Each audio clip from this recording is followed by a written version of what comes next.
Amis de langue française, je vous salue dans le bon nom de Jésus-Christ et maintenant nous continuons toujours sur ce chemin à découvrir Christ, mon exemple, et moi le suivre pour que je sois un saint. Et nous lisons dans Philippiens, chapitre 2, verset 1, verset 5, ces mots. N'avez-vous pas trouvé en Christ un réconfort dans l'amour, un esprit d'encouragement, l'esprit, une communion entre vous? N'avez-vous pas de l'affection, de la bonté les uns pour les autres? Rendez donc ma joie complète. Tendez à vivre en accord les uns avec les autres, et pour cela, ayez le même amour, une même pensée, et tendez au même but. Ne faites donc rien par esprit de rivalité ou par un vain désir de vous mettre en avant. Au contraire, par humilité, considérez les autres comme les plus importants, pas comme plus importants que vous-même. Que chacun regarde non ses propres qualités, mais celles des autres. Demandez à vivre ainsi entre vous, car c'est ce qui convient quand on est unis à Jésus-Christ.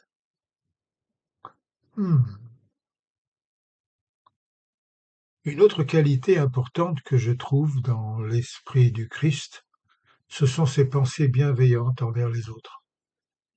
Lorsque vous lisez la Bible, vous découvrez que le Christ aimait tout le monde, depuis les collecteurs d'impôts au visage dur comme Matthieu et Zachée, considérés comme des traîtres et des pécheurs par les communautés juives parce qu'ils travaillaient pour l'Empire romain, les étrangers comme le fils du centurion de l'armée romaine, et même ses ennemis comme Joseph d'Arimathie, Nicodème, Jarius et Gamaliel,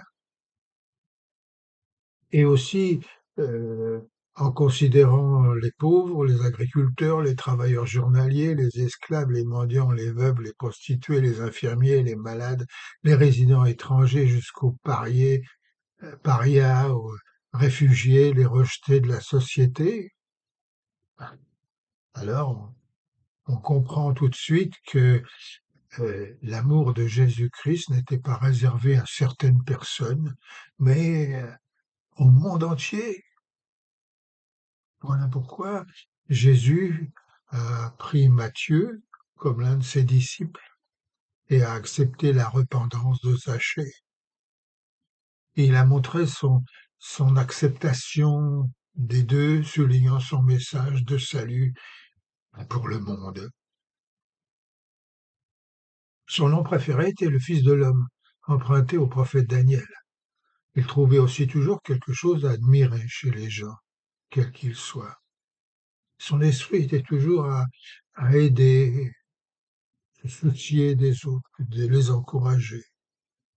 Le Saint-Esprit m'a donc appris que si je voulais ressembler à Christ, je devais chasser de ma vie toute jalousie, toute trace d'orgueil, d'égoïsme, de méchanceté, tout manque de charité et ne jamais juger ni critiquer durement. Vous pensez peut-être que c'est impossible, et vous avez raison, mais pour Dieu, rien n'est impossible. Si on le laisse agir en nous, alors il nous transformera. Vous voyez, pour vivre comme le Christ,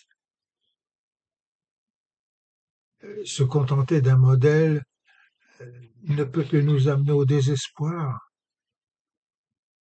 Tous nos efforts pour l'imiter, le copier ou agir comme lui ne serviront à rien.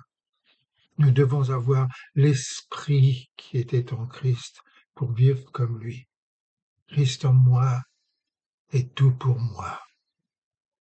Alors, mes amis, laissez-moi vous demander, vos pensées sont-elles toujours centrées sur Dieu, le Père, et sa volonté? Votre vie est-elle influencée par la parole de Dieu dans la Bible? Choisissez-vous les personnes que vous aimez ou aimez-vous n'importe qui? Laissez-moi vous donner l'exemple d'une histoire vraie. Elle s'est passée en 1895 à l'école militaire de l'armée du salut en France. Jean, un futur officier de l'armée du salut, regardait avec réticence les bottes des frères de sa session qu'il avait pour mission de nettoyer. Non, ce n'était pas que Jean manquait d'humilité pour nettoyer toutes ces bottes sales. Non, depuis quelques années, il avait consacré sa vie à Jésus-Christ et était prêt à tout pour le Seigneur. Tout sauf bah, nettoyer les bottes d'Henry. Le problème était qu'Henry était d'origine allemande. Et pour Jean, un Alsacien, qui avait perdu famille et amis pendant la guerre 1871-1872, c'était trop. Je ne peux pas nettoyer les bottes d'Henry, maréchal. Je ne peux pas. Tu dois nettoyer toutes les bottes, Jean, répondit la maréchale. Mais, maréchal, je trahirai ma famille, mes amis, l'Alsace. Jean, répondit la maréchale. Puis de William Booth. Alors que tu étais encore un ennemi, un rebelle, un pécheur coupable, Christ est descendu. Il est mort pour toi. L'amour n'a pas de barrière, Jean, car c'est l'amour de Dieu qui a purifié ton cœur, ainsi que celui d'Henry. Ils prièrent et la maréchale laissa Jean faire son devoir. Une heure plus tard, Jean, le visage rouge et les yeux en larmes, revint du sous-sol, où il avait nettoyé toutes les bottes. Il alla droit vers Henry et lui dit: Tiens, Henry, j'ai nettoyé tes bottes allemandes. J'ai craché sur celles des autres pour les faire briller, mais pas les tiennes, Henry. Je les ai nettoyées avec mes larmes, et je me suis assuré qu'elles brilleraient encore plus que les autres, car toi et moi, nous appartenons au Seigneur.